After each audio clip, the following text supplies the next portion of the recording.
So in the next couple of months, my life is about to get a little bit more chaotic. We're moving house, which means everything I own is about to be thrown into absolute unfiltered chaos. And for a job like this, I need a watch that I just don't have to think about. I need something on my wrist that can get knocked against the door frame, scraped against the wall, and still tell me how far behind schedule we're running. So let's find out if the watch that I've got is worth the hype.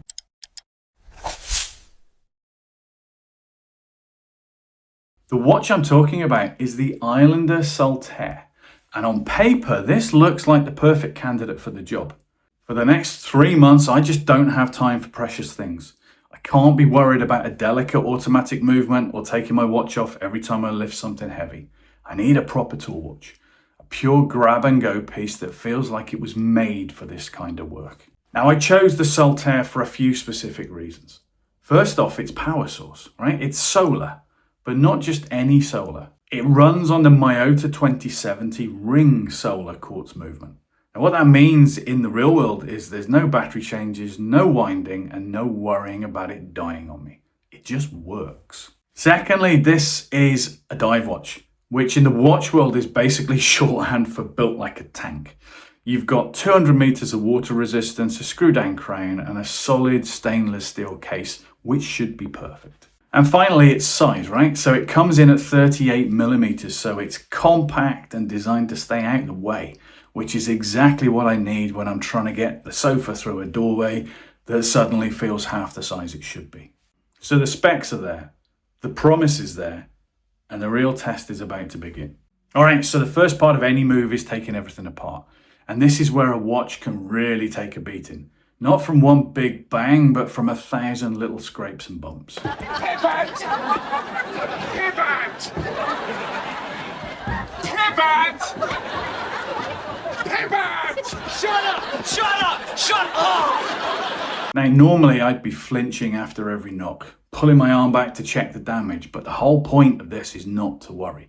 I want a watch that's designed not just around one thing, but a combination of design choices that make it work perfectly for me moving house. So let's pause for a second and talk about why I believe this watch is going to hold up. So it starts with a case. It's solid stainless steel, which is standard, but the design here is what's important. It's got a diameter of 38 mil and a lug to lug of just 46 millimeters. So in the real world, that means the watch sits beautifully on the wrist, doesn't stick out too much, so it's less likely to catch on a box or a doorknob in the first place. Its unobtrusive design is one of its best defenses. But I predict the real star of the show will be the crystal. It's not standard glass, it's a flat sapphire crystal, which in the watch world means that it's scratch resistant. You could scrape it with your keys or against a concrete wall and it should just shrug it off. Island has also added an anti-reflective coating to the inside, so even in weird lighting, the legibility should be crystal clear. But what about you? What's the toughest situation your watch has ever survived? Let me know in the comments because I'd love to hear your stories. Let's talk about what's going on inside because the set it and forget it nature of this watch is its secret weapon. The engine is the Miyota 2070 solar powered quartz. But this isn't your typical solar watch. Most solars have got a semi-translucent dial that lets the light pass through, which works, but sometimes gives the dial a slight shimmer or a bit of a plasticky look. What Islander has done here though, by using the 2070 movement, is really neat. The solar panel isn't under the dial, it's a thin discrete ring around the edge of the dial. So this allows the dial to be itself and has a lovely waffle style texture. You get the look of a traditional high quality dial without compromising on that solar technology. It's a clever piece of design engineering that puts function and form on an absolute equal footing. It is, for all intents and purposes, a self-sufficient timekeeping machine, which is exactly what I need. Look, every move has the point where everyone's exhausted, patience is wearing thin, and you're just running on fumes. I can picture it now. I'm carrying that last heavy box. My foot slips on the wet metal ramp, I stumble, and I throw my left arm out to brace myself against the brick wall of the new house. The sound could be sickening. A loud scraping crack of metal on brick.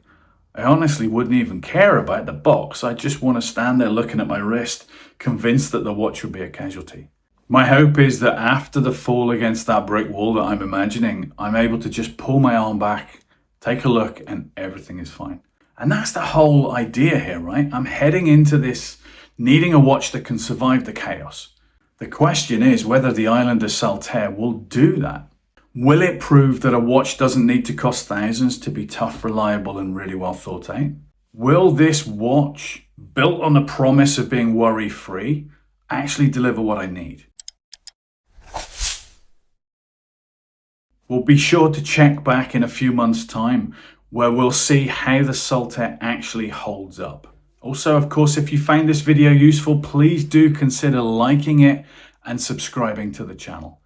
And if you've got friends and colleagues out there who you think might benefit, feel free to share it with them and let them learn all about the Islander Saltaire. Thanks for watching, and I hope today we showed you another micro brand that you want to watch. Until next time, enjoy your watches.